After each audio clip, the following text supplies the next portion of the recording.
So I've never specifically talked about weed or like my habits with smoking or anything like that, just because I didn't want to like make the community guidelines get kind of upset about what I'm doing, because like a lot of videos that were centered around weed for a while were getting like targeted and hit with like community guideline strikes. So I wanted to like avoid that as much as possible.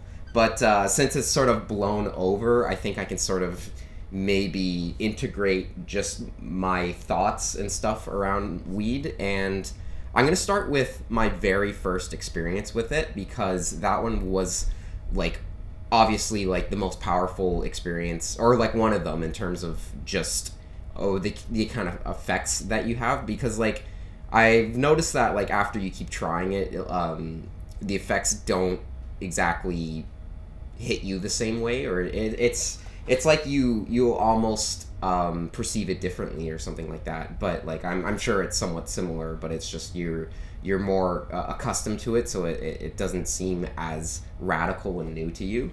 But anyways, I've tried it like before. This time was when I was like 14, but like I tried it like even I think when I was 10 or like two times before, but like it never really affected me. Like I probably didn't smoke it properly, but this time I smoked a joint, and it was my brother that gave it, like, well, smoked it with me, and it was like at my house, and afterwards he like I was actually starting to feel the effects, and like it was pretty powerful. I wasn't overwhelmed with anxiety at all. Like I wasn't like panicking or freaking out or whatever.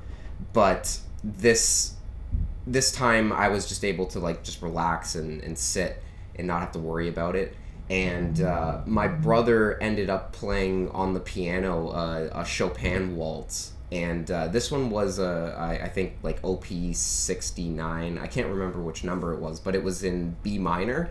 And I also learned this one too, and it was like one of my favorite Chopin waltzes.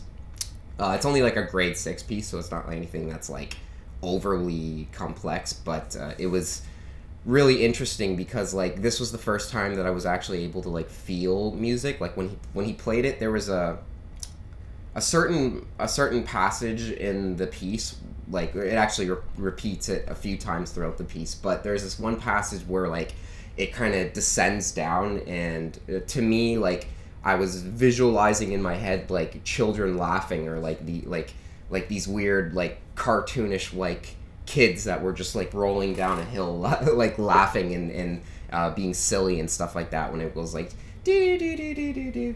It was really interesting. Like that was the first time that I've actually experienced like feeling music, and like after that it was just there was no going back. Like that was just an experience of music that was so powerful to me that like I've always wanted to repeat. So like that's why I've been like pretty much a full-time stoner ever since, because like that on top of like playing video games high, like it's incredibly amazing. And it's really funny to me that like when you hear about people that are like really against weed and stuff like that, like one like conservative guy that I watch sometimes, Ben Shapiro, he always like clowns on pot smokers and stuff like that, and says, oh, he doesn't like them. But like he's also a classical musician, so like if I ever talked to him and then like said what my appeal or the appeal to me would be, is just like the enhancement of the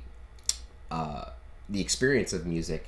Because like before then, like I felt sort of detached from music in a certain sense. Like I enjoyed it, but like ever since I got high and actually like listened to it, like I could actually feel it, and it was an interactive experience. It's like the difference between playing like video games on like a Sega Genesis and putting on virtual reality. Like it's a completely altered, augmented experience. And like I think that people that are really against weed for more it's not even a fully logical position that they have. It's just it's an image, or like they say, oh, that's part of this side or this type of community that I don't like, therefore it's not something that I'm going to embrace. And I think it's that's a real sort of error in thinking. I think for some people is that they sort of throw the baby out with the bathwater,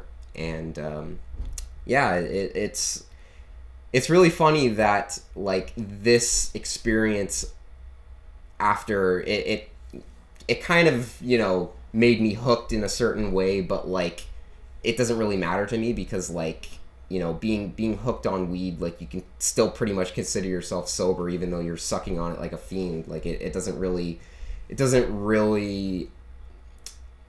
affect your motor control and concentration like, you know, alcohol and stuff like that. So like, you know, I consider people sober if they just smoke weed.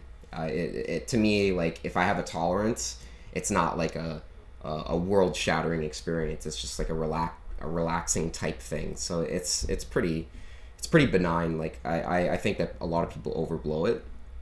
It's definitely a really important aspect in my life. Like I think that, you know, if I was in a happier place, I would probably smoke even less. But like it's for me, it's just relaxing for me. Like it enhances a lot of experiences for me, and I don't really see any sort of reason to stop. Like right now I smoke extracts, so like shatter or butter, and like right now I'm smoking butter, and like it's really nice. Like I can just smoke like a little pinch of it in my bong. Like I need to get a dab rig, but like I've just been, you know, pretty busy, so I haven't been getting around to that. But like a few you know, weeks later or whatever, I might just end up getting a dab rig. But yeah, that's pretty much my thoughts on it. Like my first real time getting high was just an incredible immersive experience for me, and I think that people that are against weed could really benefit from that.